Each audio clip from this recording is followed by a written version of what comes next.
Kining transfiguration or ang pagkausab sa panagway ni Hesus, mga igsuon, mao ni ang pagpakita ni Hesus dinhis kalibutan ngadto sa iyang mga tulo ka tinun-an nya mao na sa to sila nahimong saksi og nanabi hangtod karon gipanabi pa ni sa simbahan unsay mahitabo sa tawo nga anak sa Dios unya mamatay.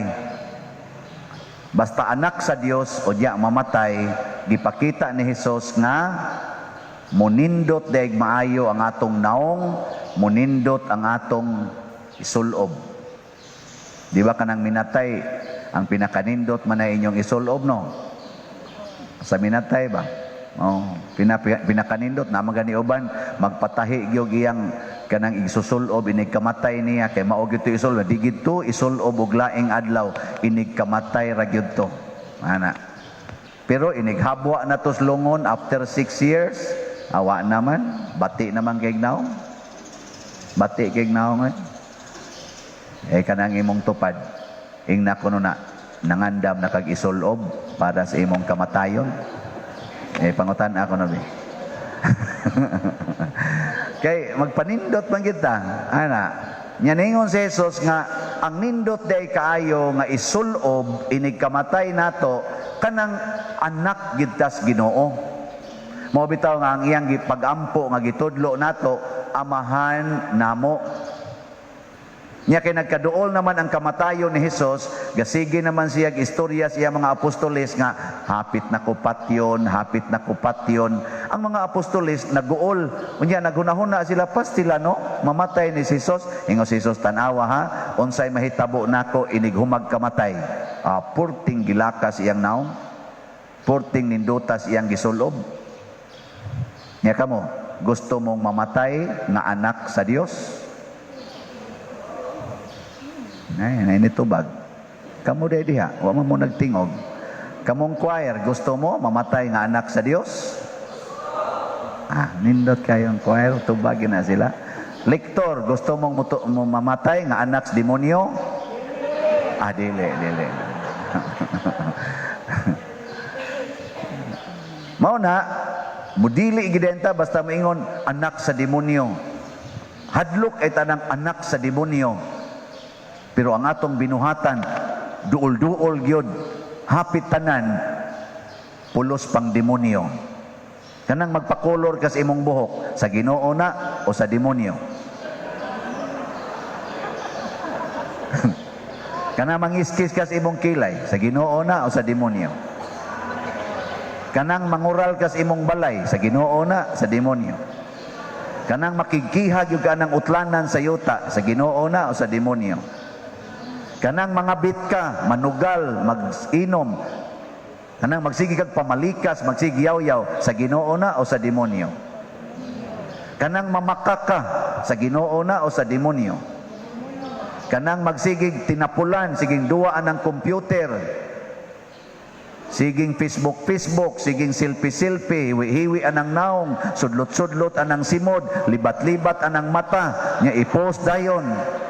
Siging TikTok, pakita ng pusod niya, piyad-piyad, yung maayo, i-TikTok dito.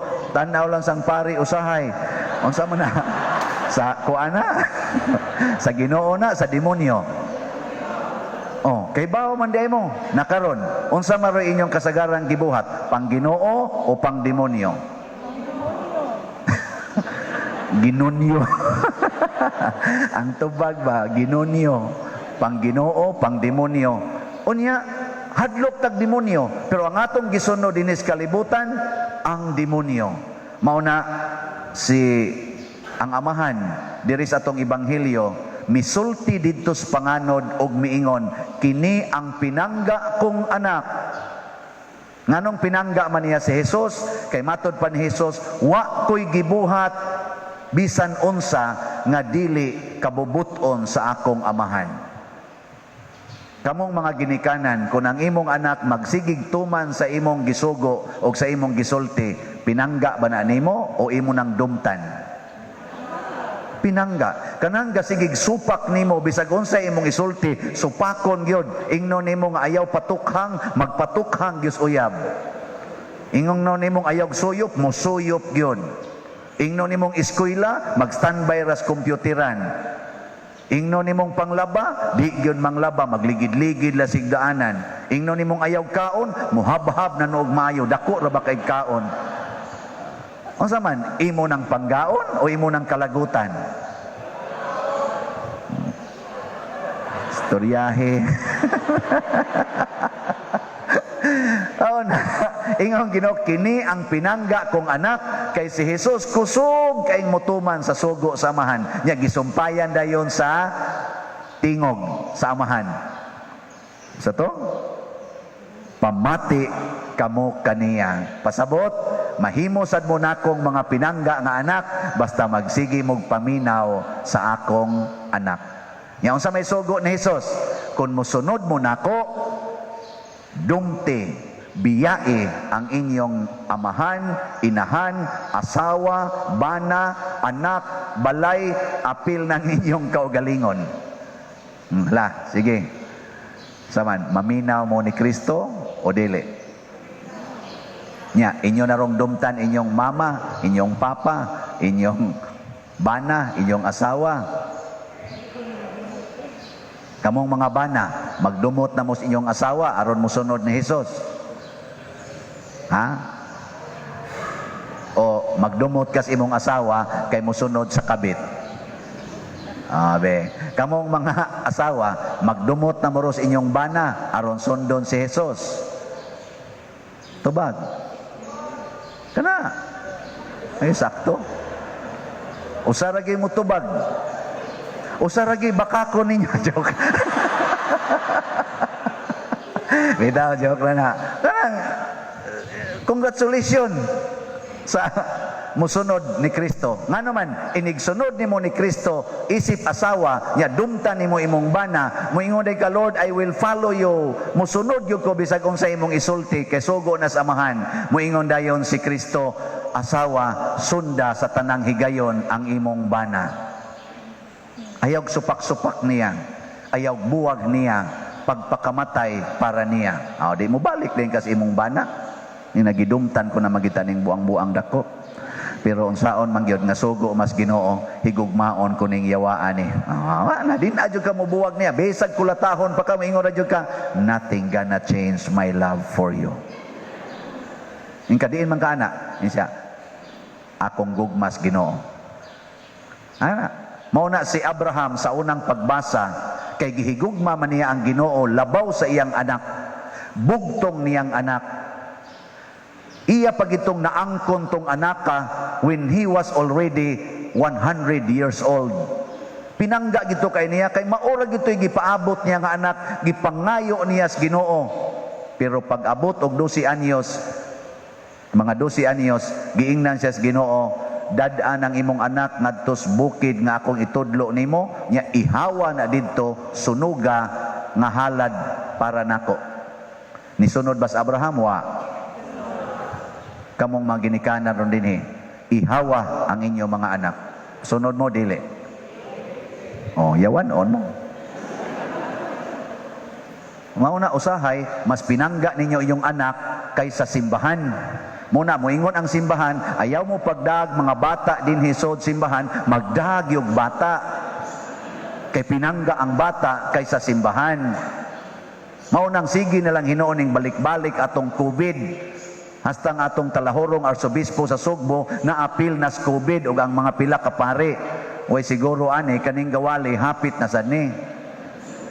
Gusto mo dili? Muna maminaw ta sa simbahan, maminaw ta sa mga protokol.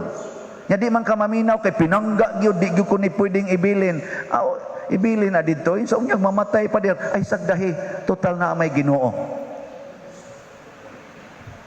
Unsa man? Suko mo na ko.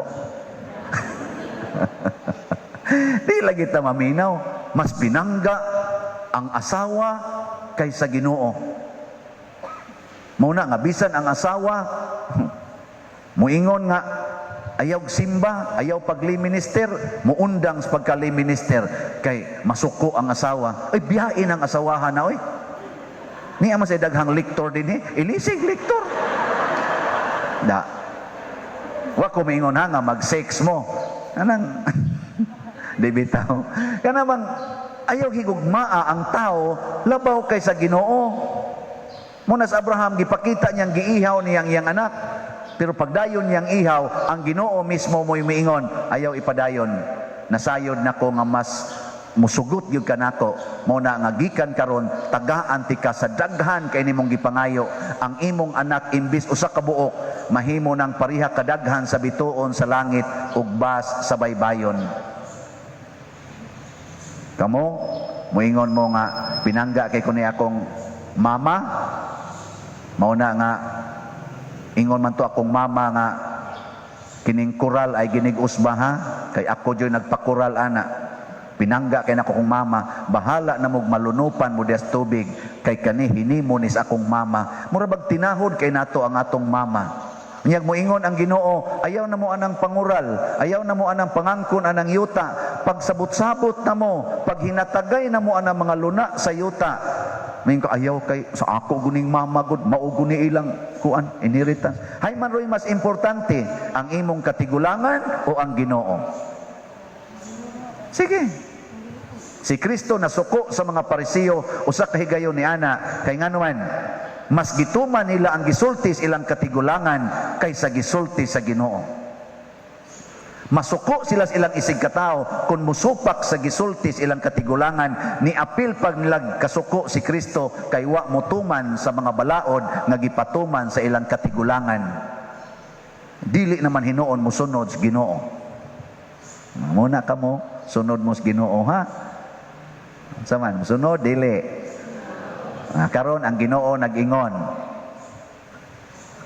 Saman, higugmaa ang inyong kaaway, pagpakamatay mo para kanila. Sunod dili. Nasa ikaduhang pagbasa ay niingon diri kinsa may mukihan nato nga si Kristo gani nagpakamatay man para nato kadtong panahon nga kita mga buangon pa, mga makasasala. Maluoy man siya nato, kinsa may mukihan nato, kinsay mukihan nato ang atong binuhatan. Inig atubang natos Ginoo nya wa ta mahigugma niya isalikway tas Ginoo. Dili tungod kay wa siya mahigugma nato, kung dili iya rang ibasi ang iyang hukom sa atong binuhatan. Kung siya nagpakamatay para nato, kita sa unta magpakamatay para niya. Gilingi anay mong tupad. Ako ning hangyo, ug mosunod mo, buutan mo. Ingna magpakamatay baka para sa imong kaaway? Ingna. Magpakamatay ka para sa imong kaaway? Nindot kay mong bation, iguli nimo sa inyo wa nagyug kay kaaway kay hasta tong imong silingan karon imo na mga adtuon day may buntag insya duol ni buang ka pusilon tagyud kay ay so siya oy pusil gina anda magud ko magpakamatay buto dayon igo dayon mong agtang ikaw ugma ana bilara na ka ako man say mo misa nya ako ding iwali ako pa jung ibutang dinis online nga kini usa ka hero usa ni siya kasanta kay human ginyag simba ni ngadto din siya sa taong suko kay niya ug gipatay siya sa maong tao. Mamakpak nila yes ana pero patay na ka yes ana okay mo ana dili buangon gid emong dagko no sige oy manindog na ta.